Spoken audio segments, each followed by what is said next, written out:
এই হলো আজ দুপুরে খাওয়া। রয়েছে চচ্চড়ে বাসমতি রাইস, রয়েছে খারকুন পাতা বাটা, এটা মিক্সিতে বাটা, শিলনোড়া না। রয়েছে এখানে কাতলা মাছ, দই কাতলা, আর রয়েছে চিকেন কষা কুকারে বানানো। এই দিয়ে আজ দুপুরে জমিয়ে খাওয়া দাওয়া। ফার্স্টে গরম ভাতে এই খারকুন পাতা বাটা খাবো। কালকে একজনের ভিডিও দেখেছিলাম, ভিডিও দেখে ইচ্ছে করলো যে এরকম পাতা বাটা খাবো, কারণ ছোটোবেলা মা বাড়িতে যখন থাকতাম তখন অনেক পাতা বাটা খেতাম। আর আমাদের বাড়িতে একটা পাখি, বুলবুলি পাখি বাসা বেঁধেছিল। সেই পাখি বড় হয়ে গেছে, এখন ছোট পাখিটা নিচে নেমে গেছে। আমি এখানে এনে রেখেছি, এই যে এখানে রয়েছে। এই পাখিটা মানে বাইরে গেলে তো বিড়াল বা কাকে এসে খেয়ে নেবে, সেই জন্য আমি এখানে রেখে দিয়েছি। যাই হোক, ভাত দিলাম, ভাত খেলো না, কী খায় কী জানি। একটু পরে আবার ছেড়ে দেবো, ওই বাসার মধ্যে রেখে দেবো।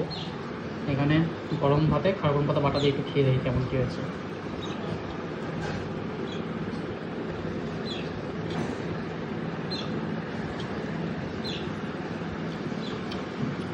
মোটামুটি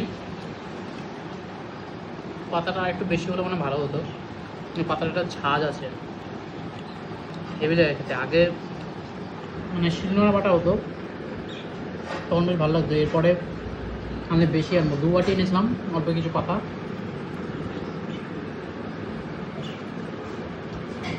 জলটা মনে বেশি হয়ে গেছে, ঠিকঠাকই আছে। খারকুন পাতা বাটা বেশ ভালোই খেলাম। এবার দই কাতলা দিয়ে খাবো।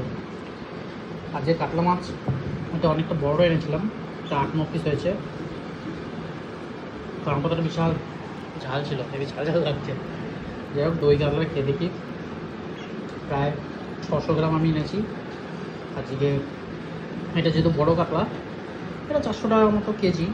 আর ছোটো কাতলাটা জ্যান্ত পাওয়া যায়, ওগুলো একটু কম দাম। যাই হোক, এই কাতলাটা একটু খেয়ে দেখি আলু ছাড়াই। কাতলা কত ফ্রেশ,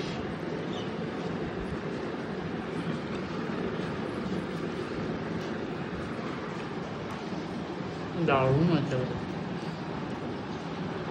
পুরো বিয়ে বাড়ি ঝাক্কাস। মাছের কোনো আষ্টে গন্ধ নেই, দারুণ লাগছে খেতে। ইয়াম।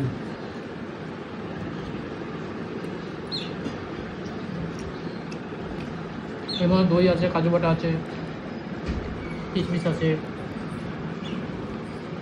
মাছের তেলও ভালো আছে, দারুণ লাগছে। এই মাছ দিয়ে পালে পুরো ভাত খেয়ে উঠবো। না,